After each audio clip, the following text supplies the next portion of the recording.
শিশুর গা হাত পা ব্যথা করে, হাঁটতে গেলে তার পায়ে ব্যথা করে, হাত পাগুলো বেঁকে যাচ্ছে, অথবা প্রচণ্ড ব্যথা হয় শিশুর, রাতের বেলা শিশু ঘুমোতে পারে না।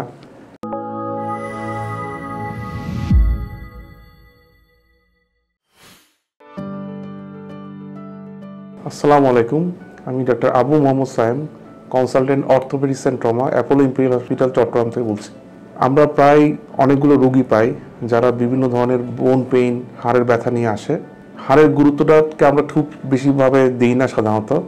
আমরা সাধারণত শরীরে অন্যান্য রোগের ব্যাপারে কনসার্ন থাকি।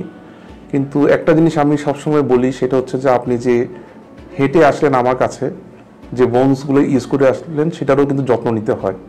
হাড়েরও কিন্তু যত্নের প্রয়োজন আছে।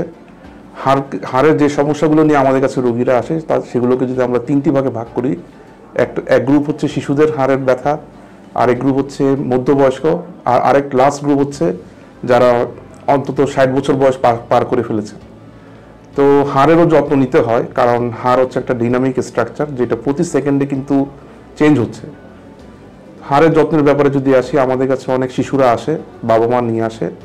শিশুর গা হাত পা ব্যথা করে, হাঁটতে গেলে তার পায়ে ব্যথা করে, হাত পাগুলো বেঁকে যাচ্ছে, অথবা প্রচণ্ড ব্যথা হয় শিশুর, রাতের বেলা শিশু ঘুমোতে পারে না।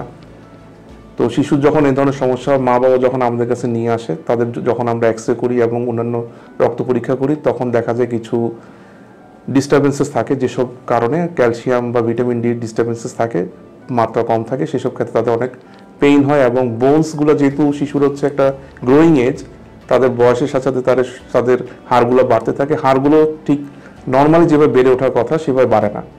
তো এই গ্রুপটাকে আমরা যদি পেডিয়াট্রিক গ্রুপ হিসেবে ধরি, পেডিয়াট্রিক অর্থোপেডিক প্রবলেম, সেটাকে একভাগে ভাগ করা যায়। আরেক গ্রুপ হচ্ছে যারা কর্মজীবী পুরুষ বা মহিলা, ওনারা সবসময় কাজে ব্যস্ত থাকেন, বাসার বাইরে থাকেন বা ঘরে থাকেন, ওনাদের প্রায় বিভিন্ন সমস্যা দেখা যায়। তার মধ্যে সবচেয়ে বেশি কমন হচ্ছে পিঠে ব্যথা করে, অথবা হাঁটা চলা যখন করতে যায়, সকালবেলা ঘুমের থেকে ওঠার পর পায়ের তালুতে ব্যথা করে, তারপরে ঘুম হচ্ছে না, ওনারা কোনো কাজে কনসেন্ট্রেট করতে পারছেন না।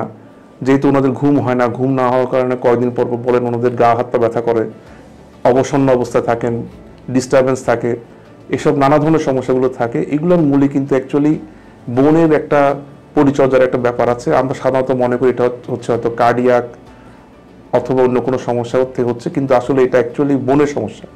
তো এইগুলো টেস্ট করার জন্য কিছু পরীক্ষা নিরীক্ষা আছে। এটা হচ্ছে মিডল এজ গ্রুপের জন্য। আর একটা হচ্ছে যাদের বয়স 60 বছর পার হয়ে গিয়েছে, বিশেষ করে মহিলা যাদের মাসিক বন্ধ হয়ে গিয়েছে অথবা বন্ধ হতে যাচ্ছে, উপসর্গ দেখা যাচ্ছে, তাদেরকে আরও যত্ন সহকারে কেয়ার করতে হয়, কারণ তাদেরও যে সমস্যাগুলো থাকে এগুলো আরও জটিল আকার ধারণ করে অযত্নের কারণে। তো এইগুলো সবগুলোর জন্য আমাদের হসপিটালে আমরা বোন প্রোফাইল এবং অস্টিওপোরোসিস প্রোফাইল নামক কয়েকটা টেস্টের ব্যবস্থা রেখেছি, যার মাধ্যমে আমরা আপনার হাড়ের ঘনত্ব নির্ণয় করে আপনাকে জানিয়ে দিতে পারবো আসলে আপনার সমস্যাটা কোথায় এবং আপনার কী ধরনের চিকিৎসাটা দরকার।